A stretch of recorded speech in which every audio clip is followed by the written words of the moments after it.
That would have been my first question to the Chancellor. You know, I'll get onto your mini budget shortly, but firstly, at Her Majesty's funeral, were you high on GAC or do you need to see a mental health professional? Either way, I defy anyone to watch that video and think this guy is fit to run the economy. I'm always ready. The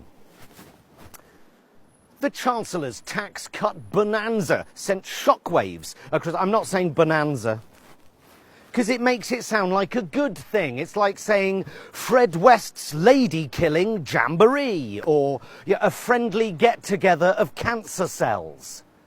Well, find an alternative. So who'd have thought it, eh? Liz Truss, the most right-wing Prime Minister in my lifetime. And that includes Tony Blair. That was a joke. And that includes Maggie Thatcher. And that's not a joke.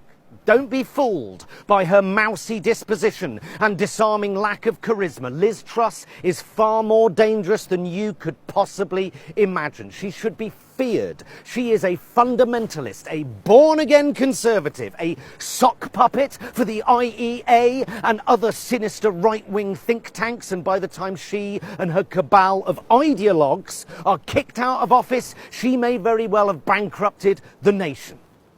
It's like they know they haven't got another election in them. So they may as well just go for broke, literally. They've had their decade in the sun, and now it's time for them to reap the rewards with one final game of class warfare, one last all-out assault, in order to combat the cost of living crisis that will force millions of hard-working families into poverty. The Tories have decided that we need tax cuts for the most wealthy and tighter rules on benefits for the poor.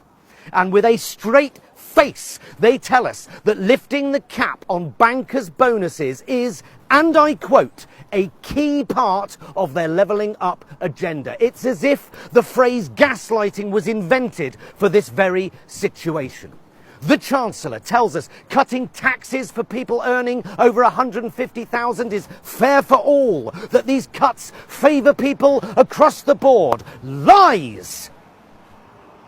The reversal in national insurance will, for example, help the richest by £1,800 and will help the poorest by £7.66. We are not a poor country, yet millions face a winter of destitution after a decade of mishandling of the economy, combined with a summer of complete inaction, followed by a big, fat millionaire's trickle-down wank of a mini-budget, full of economic plans that Truss says she will pursue relentlessly. When has trickle-down economics ever worked for anyone other than those at the top? Well, the rich get richer, helping to stimulate growth and a healthy economy. What is the point of a healthy economy and growth if it pushes people further into poverty, forcing them to rely not on the welfare state, because that, of course, has been all but dismantled in its entirety, but instead relying on charity, on food banks? It's morally repugnant. If you're poor, if you're struggling, this government is here to punish you. The implication being that being poor is a choice. If you can't afford to heat your home, wrap yourself in a blanket.